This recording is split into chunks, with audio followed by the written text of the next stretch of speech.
Hai Suzuki Family, kali ini saya akan berbagi informasi perihal sistem rem, yaitu komponen apa saja yang membuat rem Anda tidak pakem, dalam bahkan hingga blong.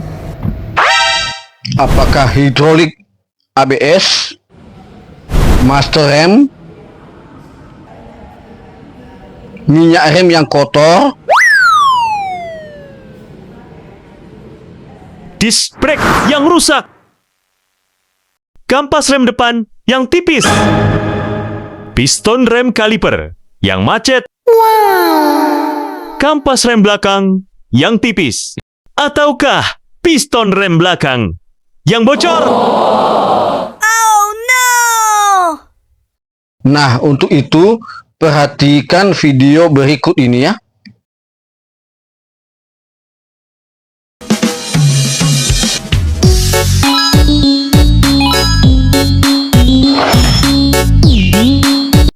Perhatikan piringan rem dan kampas rem. Bila kotor, maka harus dibersihkan. Dan bila tipis, segeralah diganti. Nah, ini adalah proses pembersihan kampas rem karena kotor jika masih tebal ya. Begitu juga dengan disc brake atau piringan rem, dibersihkan dari kotoran dan debu. Kenapa harus dibersihkan? Karena permukaan yang berdebu dan kotor membuat pengereman jadi tidak pakem.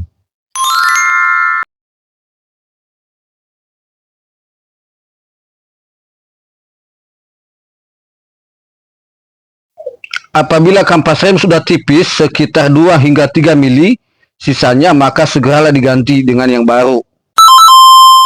Berikut adalah proses penggantian kampas rem depan dengan yang baru.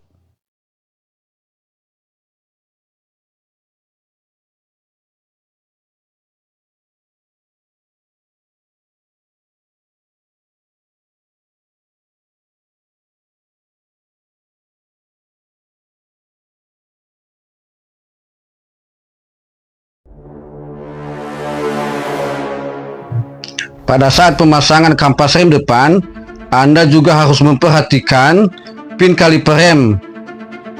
Apakah macet atau tidak ya?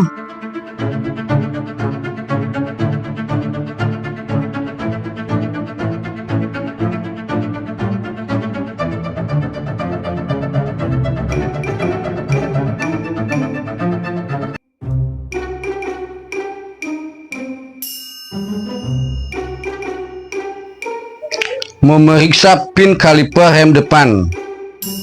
Pastikan tidak macet dan bisa bergerak dengan lancar ya.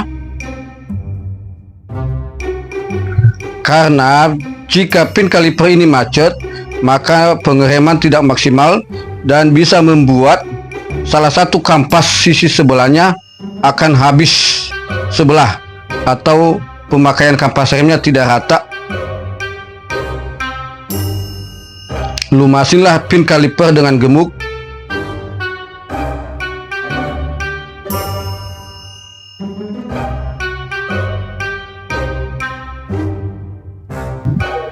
Yang perlu diperhatikan lagi adalah piston kaliper rem depan.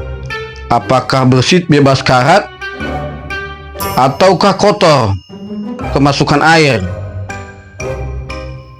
Nah, ini adalah contoh piston rem kaliper rem depan yang mengalami korosi akibat silnya rusak. Air masuk dan membuat karatan di dalam piston kaliper dan juga di dalam dinding kaliper rem ya.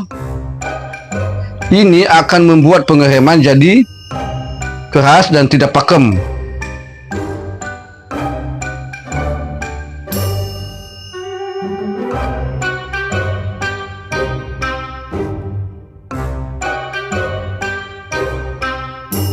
Perhatikan gerakan piston rem belakang, macet tidak?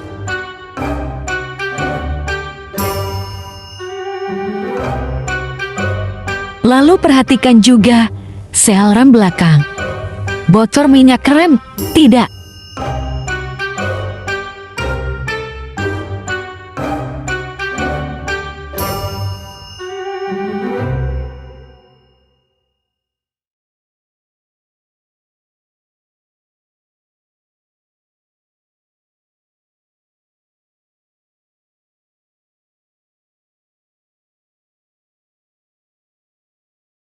Perhatikan ketebalan kampas rem belakang.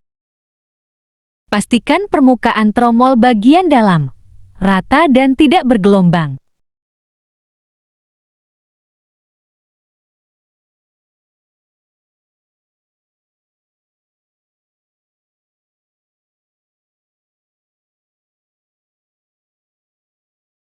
Jika masih halus, maka dibersihkan dari debu.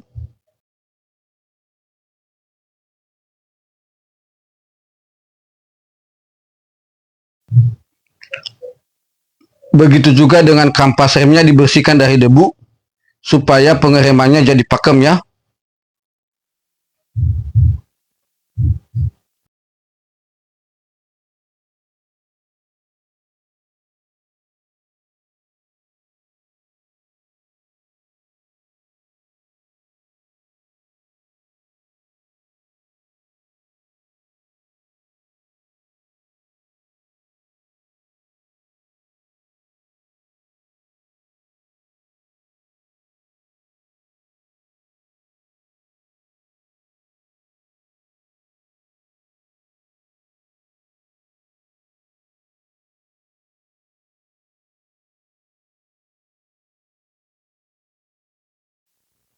Setelah keduanya dibersihkan, maka berikanlah grease atau gemuk di bagian dudukan kampas rem agar pergerakan daripada kampas remnya tidak macet dan tidak bunyi ya.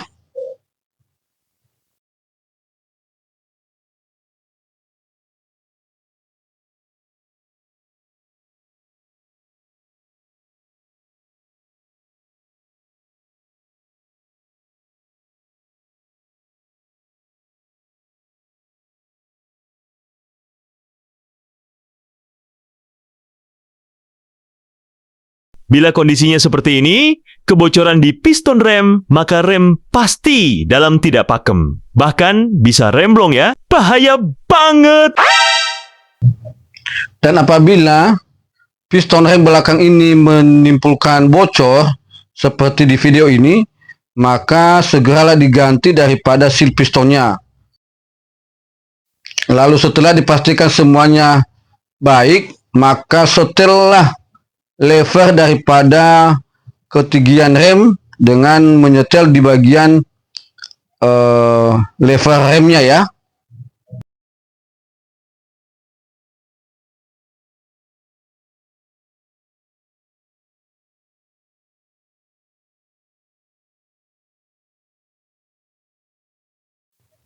Sehingga celah antara kampas rem dengan tromolnya akan lebih presisi dan rem tangannya juga nanti disetel akan jadi pendek.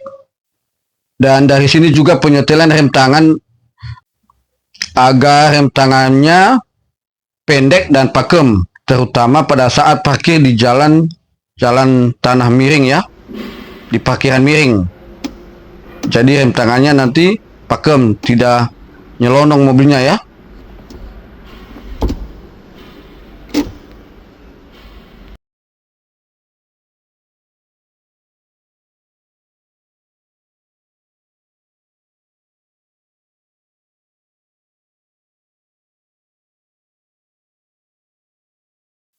Berikutnya adalah minyak rem yang kotor yang sudah jenuh di dalam sistem, maka harus dibuang bersamaan dengan buang angin agar hidrolik remnya lebih lembut dan pakem ya, dengan cara seperti berikut. Cara ini dilakukan oleh dua orang ya. Satu orang yang menekan pedal rem seperti dikocok, lalu satu orang yang membuka dan menutup nepel untuk membuang angin dan membuang minyak rem yang Rem sudah yang kotor. tidak pakem juga bisa karena hidroliknya masuk angin atau kotor, terkontaminasi dengan air dari sistem. Maka harus rajinlah kuras minyak rem setiap 20.000 kilometer. Pastikan putaran tromol rem tidak seret atau macet. Berikut adalah komponen rem yang rawan rusak. Kampas rem depan yang tipis karena usia pakai.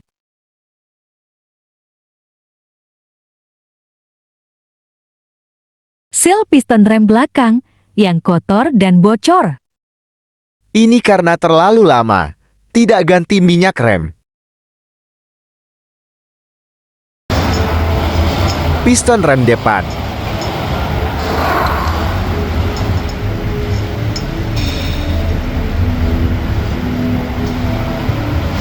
Karatan ini karena seal dan boot, piston rem sobek.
Berikut bentuk-bentuk dua kerusakan komponen rem.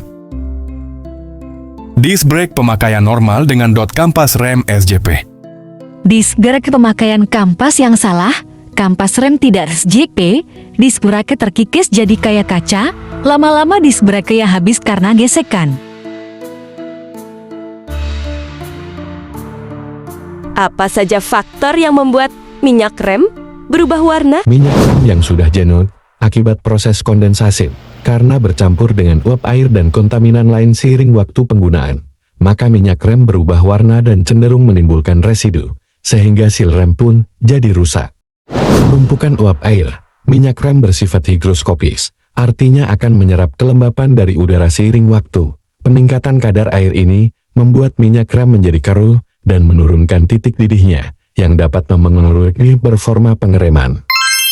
Suhu tinggi, panas yang dihasilkan selama pengereman dapat mempercepat oksidasi yang menyebabkan warna minyak rem menjadi lebih gelap. Maka kuraslah minyak rem setiap 20.000 km untuk menjaga performa dan sistem rem kendaraan Anda. Disk brake terlihat mengkilap dan aus dalam. Permukaan disc brake aus dalam. Ini kenapa? Karena kampas rem yang dipakai tidak ori. Kampas rem yang tidak ori, bahannya keras. Jadi saat pengereman, kampas remnya mengikis permukaan disk brake. Jadi disk brake-nya cepat tipis deh. Maka gantilah kampas rem dengan yang ori. Demikian informasi kali ini ya guys, dan semoga bermanfaat. Dan pastikan Anda subscribe dan nantikan video-video kami berikutnya ya. Bye-bye.